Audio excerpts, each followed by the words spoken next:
Olá, estamos começando o programa Talentos e Negócio. Hoje nosso tema é depressão, o mal do século. Um problema grave e altamente relevante na população em geral. No Brasil, 5,8% da população sofre com depressão, taxa acima da média global, que é de 4,4%, colocando o Brasil no topo do ranking no número de casos de depressão na América Latina, segundo a Organização Mundial de Saúde. E para falar dessa doença, quem capacita tantos brasileiros, está conosco um profissional que vocês já conhecem aqui do programa, o psiquiatra Dr. Fabrício Batista. Não saia daí, voltamos já. Então, muitas vezes, ela vem sem nenhuma causa específica. E outras vezes não, ela pode estar associada a um contexto específico, né? Uma situação, por exemplo, de derrocada financeira, uma situação familiar complicada.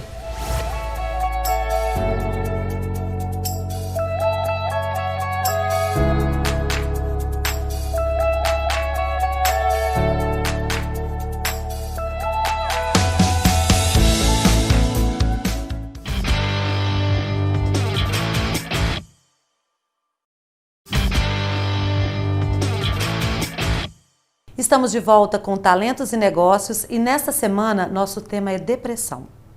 E para falar do assunto, convidamos o psiquiatra Dr. Fabrício Batista. Olá, Dr. Fabrício, é um prazer tê-lo aqui conosco. Dr. Fabrício já é bem conhecido de todos vocês. Ao final do programa tem sempre uma dica muito bacana dele. E hoje nós viemos falar de depressão, né, Dr. Fabrício? Uma doença que acomete uma parte bem grande da população brasileira, né? Como que a gente pode definir a depressão? Olá, Belkis, obrigado pelo convite. Realmente, depressão é um tema importante, sobretudo nos dias atuais, né, que nós estamos atravessando. É uma doença que acomete muitas pessoas no mundo, né? Hoje em dia a gente tem mais de 320 milhões de casos no mundo, então realmente é um tema muito importante. A depressão é um tipo de transtorno de humor, né? Assim como é o transtorno bipolar do humor, que gera muitos prejuízos para as pessoas, né? E gera muito sofrimento, né? E, inclusive, podendo causar morte, né? Então, é importante que se tenha um olhar a respeito da depressão pormenorizado para que a gente possa fazer um diagnóstico adequado, para que a gente faça uma investigação e isso possibilite o tratamento adequado, né? Assim, são muitas questões, né, gente? Quando a gente fala depressão, eu imagino que vocês aí tenham 1000 perguntas para fazer. Eu fiz aqui uma série de perguntas, mas enquanto ele vai falando, a gente vai pensando em outras coisas. É uma doença muito perigosa, né? Como você mesmo disse, ela leva à morte. Quais são as causas delas? Como é que a gente sabe que está com esse problema? Então, isso é interessante porque normalmente a gente associa muito algumas doenças ou alguns tipos de transtornos a uma causa específica, né? E na depressão isso não necessariamente acontece, né? Então, muitas vezes ela vem sem nenhuma causa específica.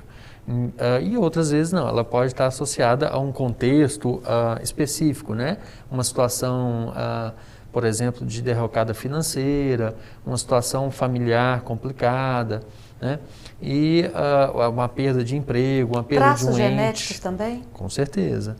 E aí entra as questões endógenas, né, do indivíduo. O sistema de neurotransmissores, então a gente pode ter aí alguma dificuldade na transmissão desses neurotransmissores que podem gerar a depressão. E o indivíduo, como você bem mencionou, pode ter uma predisposição genética que o indivíduo vai desencadear a depressão a partir de um gatilho, né? Ou, às vezes, também acontece sem um motivo específico, como eu mencionei. Então, é importante a gente entender a depressão como uma doença e não pensar que aquilo é falha de caráter ou é um indivíduo que ele não consegue lidar com as suas dificuldades simplesmente, né? Ou é falta de religião, né?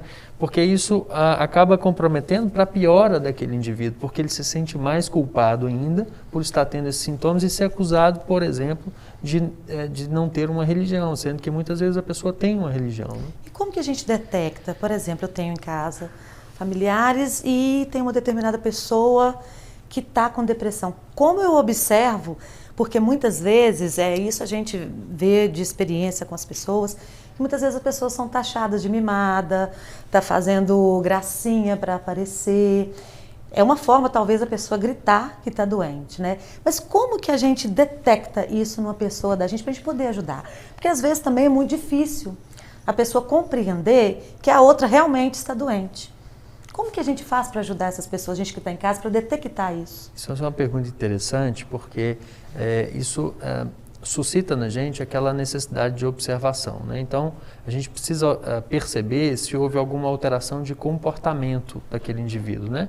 Então, uma pessoa que normalmente ela é expansiva, ela é brincalhona, ela gosta de conversar, ela trabalha, e aí de repente ela passa a se retrair mais, a querer ficar mais isolada no quarto, a não querer conversar, ou às vezes ficando mais irritada, impaciente, sendo que isso destoa do que ela era previamente, né? Então essas são alterações mais evidentes, né? As crianças, por exemplo, elas costumam ficar mais irritadas, mais nervosas, nessa época de né? pandemia, isso tem acontecido muito no seu consultório? Tem havido uma maior procura? Sim, algumas crianças elas têm desenvolvido ou ansiedade ou até mesmo a depressão, né? Ou agravado o que já existia antes, né? Já existia. Então, alguns pacientes com, por exemplo, autismo, como TDAH, eles têm uma alteração comportamental, uma dificuldade, às vezes até uma regressão do que eles estavam, né, no patamar que eles já estavam. Né? Você confina muito a criança, e aí, como qualquer criança, ela vai sofrer, e uma criança que tem uma dificuldade já de ficar mais quieta, ela pode ter, né? Então, esses sinais e sintomas, né, a pessoa pode referir também algumas coisas, a gente tem que estar atento, né, em relação aos sintomas depressivos. Pois é, porque como você mesmo disse, isso leva à morte. Se a gente não observar, ter o carinho e o respeito também, de entender que aquilo é um momento, né? E pode ser também uma coisa crônica, mas pode ser simplesmente um momento, eu acho que é muito importante, né, Fabrício? Com certeza, a gente precisa se despir do preconceito, né? A gente olhar a doença mental, os transtornos mentais, como a gente também é acostumado a olhar as doenças e transtornos de outras áreas, né? Então, por exemplo, um diabetes, a hipertensão arterial, a gente aceita muito mais fácil que o paciente seja tratado para essas condições do que quando é uma condição mental. Isso vem muito carregado de um pré-julgamento, né, de um preconceito que impede que a pessoa se trate e possa retomar sua vida com uma forma tranquila, com qualidade, né, sem sofrimento, né? Então, gente, a gente vai dar um breve intervalo e já já a gente volta.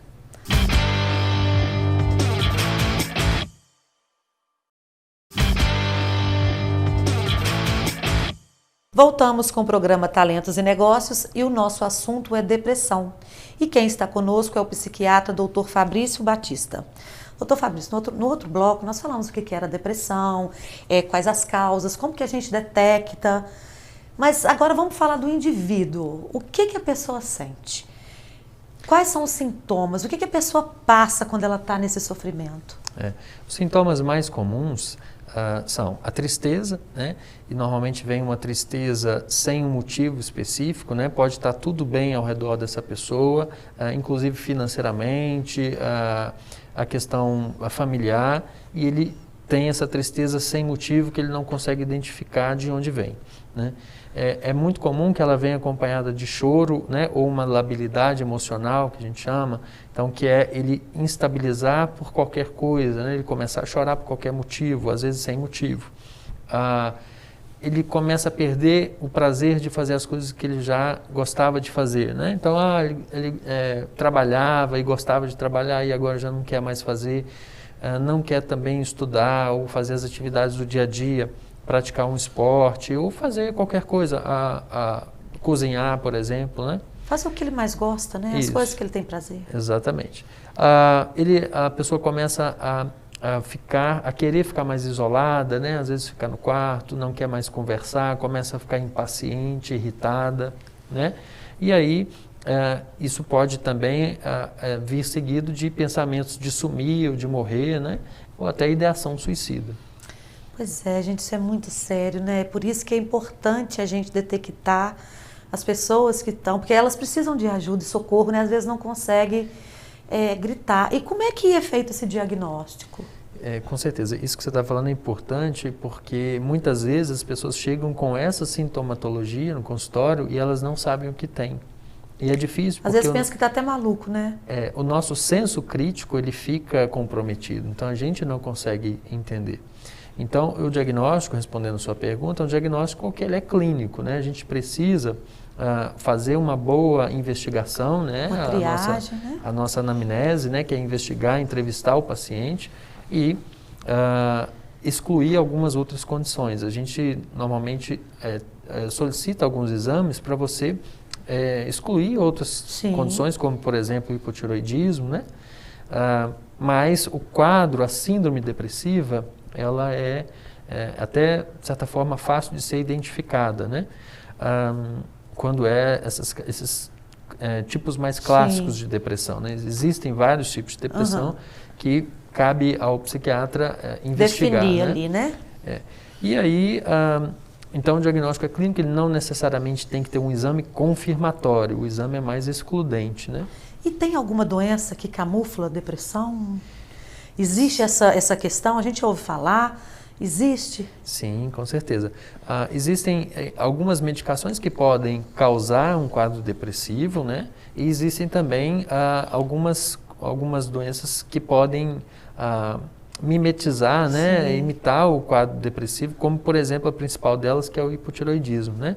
Que a pessoa tem esses sintomas que eu mencionei, mas a gente precisa identificar isso através do exame, né? Certo. Então a gente precisa fazer uma correção dos hormônios tireoidianos e muito provavelmente a gente vai precisar também de lançar mão da medicação antidepressiva. Sim, o importante é que tem condições. E falando disso, o tratamento, como que é feito esse tratamento? Já que existem vários tipos de depressão. Exatamente. Bom, primeiro a gente tem que identificar de que tipo é a depressão para que a gente saiba qual medicação poderá ajudar melhor. Por exemplo, se a gente pensar numa depressão bipolar, a gente sabe que o tratamento dela tem que ser um pouco diferente, né? Então, o tratamento a gente institui em associação com a psicoterapia, então um psicólogo, uma psicóloga, né, é fundamental para nos ajudar nesse tratamento e o tratamento medicamentoso. E aí existem várias medicações e ao contrário do que muita gente pensa, a medicação não vicia, ela não te deixa dopado ou te deixa sonolento. E é um tratamento, né? Exatamente. A pessoa pode seguir a vida, aí a ideia é essa, né? A pessoa recuperar o padrão, a performance que ela tinha antes da doença, né? Então ela não fica escrava ou dependente da medicação, de forma alguma. Gente, mas é a medicação que vai te levar a um lugar melhor, ao que você espera. Tem muita gente que não toma, né? Fala, não, eu vou... Vai ao médico e não toma a medicação. Compra o medicamento e não toma, né? E tem que ser levado muito a sério, porque depois chega numa situação que é difícil até ajudar. E aí é importante a gente lembrar, como nós mencionamos em relação ao diabetes, à hipertensão, a gente aceita muito mais fácil tratar essas doenças que são tão familiares para a gente, mas às vezes tem alguma resistência para tratar a depressão. Né? E a prevenção, né? A gente falou, né, de todas essas coisas. Existe uma forma da gente prevenir a depressão, já que às vezes ela chega sem a gente esperar, sem nenhum propósito, sem nenhuma culpa? Com certeza. Eu acho que você foi muito feliz na sua pergunta, porque a gente tem que sempre prevenir, é muito melhor prevenir do que remediar, né? Isso. Então, a gente ter uma vida mais saudável, né? Procurar fazer atividade física, ter alimentação mais saudável, cultivar relações com boa qualidade, né? Seja ela familiar ou extrafamiliar, né? E aí também entra a questão de poder público, né? Se a gente viver num ambiente em que ocorre mais segurança, por exemplo, a gente está menos menos sujeito a ter estresse no dia a dia, acidentes, né? Se envolver em situações de risco que podem sim deprimir, né? E tem muitos exercícios também, né? Hoje vocês associam isso, ligam, pedem para fazer exercícios. Yoga é é um exercício muito bacana para você relaxar, ter equilíbrio. Então, tente se prevenir. Gente, para tudo, na verdade, né? A gente não tem o hábito de prevenção. O Brasil não ensinou isso para a gente, né? Tanto é que as nossas políticas públicas, elas não são de prevenção. Né? Elas são para agir naquele momento ali. Mas nesse momento de pandemia, Fabrício, como que ficam as pessoas com depressão? Porque a gente sabe que uma forma de sair dela é a sociabilidade. Né? Eu imagino que agora as pessoas já estão começando a entender o movimento e a situação. Mas como faz para a gente ajudar essas pessoas que têm depressão e estão confinadas? Porque isso já é um lugar difícil, né? O confinamento. Exatamente. Isso é um verdadeiro teste para a nossa resiliência, né? Acho que é importante a gente até para exercitar isso. E eu acho que é importante a gente entender que o isolamento ele é social, mas ele não tem que ser afetivo, né? Então, isso mesmo. Acho que muitas pessoas já estão fazendo isso, né? Que é a questão de mitigar a solidão com a tecnologia que a gente tem, né? Então, fazer videochamadas, né? Então, isso é uma coisa que ajuda a gente se apoiar no nosso suporte social, né? Nas pessoas que a gente tem e tinha convívio quase que cotidianamente, né? Então, isso é importante. Esse período de isolamento é difícil mesmo, está sendo difícil para todo mundo, mas a gente está se adaptando, entendendo, como você disse, né? Entendendo como é que está acontecendo para a gente conseguir sobreviver esse período. Isso vai passar, né? A gente tem que ter isso em mente. Essa confiança, né? Vai melhorar e a gente vai conseguir superar esse momento difícil, de grande aprendizado para a gente, né? Então, gente, está sofrendo com o confinamento, vamos procurar um livro bacana, aproveitar para ler aquele livro que você sempre quis ler, né? De assentar com os filhos, dar uma olhadinha nas tarefas, porque eles também estão sofrendo com isso, os que têm aula online, isso também deixa a gente muito apreensivo.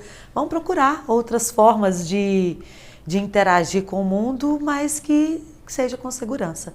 Doutor, muito obrigada, foi um prazer enorme tê-lo aqui conosco. As pessoas já conhecem você, daqui a pouquinho tem uma dica aí também com você. Eu fico muito feliz, tá, por ter aceito o nosso convite e estar aqui conosco. Foi um prazer, muito obrigado. Já já a gente volta, não sai daí.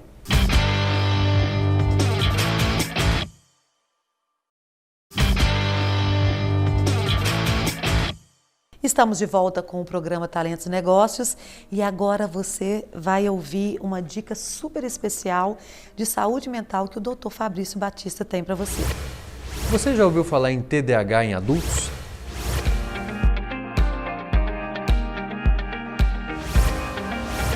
O transtorno de déficit de atenção e hiperatividade, mais conhecido por TDAH, é um transtorno do neurodesenvolvimento de causas não muito bem definidas, mas com uma base genética importante.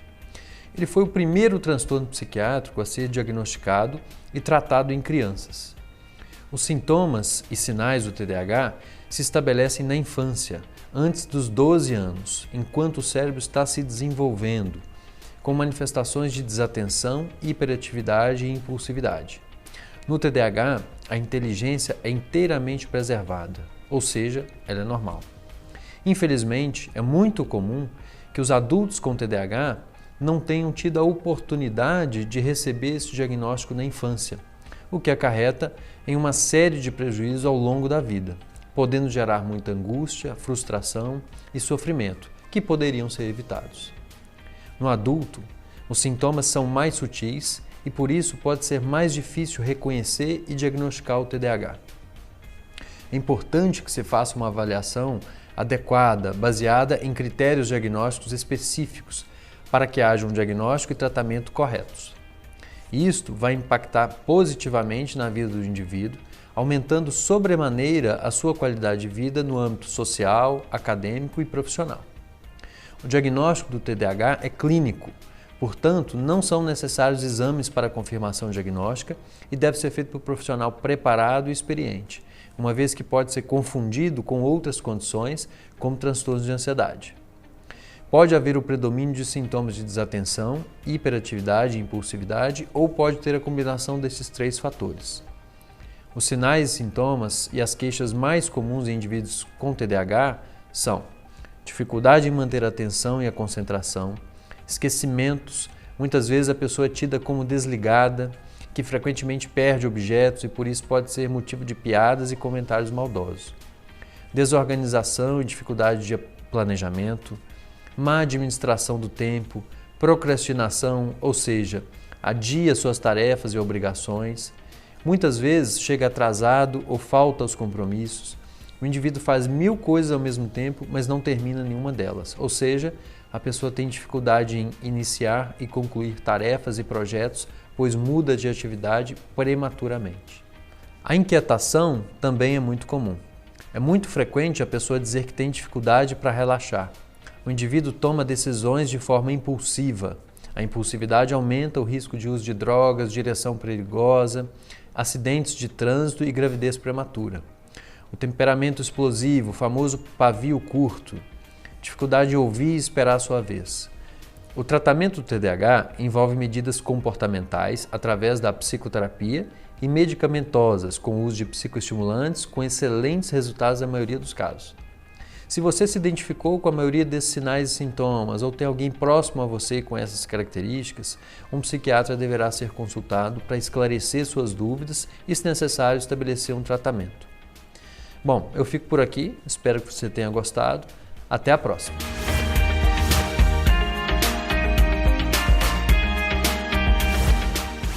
Chegamos ao final do programa Talentos e Negócios. Quero agradecer a audiência, a paciência e também a companhia, né? Se puder, fique em casa, use máscara e até a semana que vem, se Deus quiser. Beijo!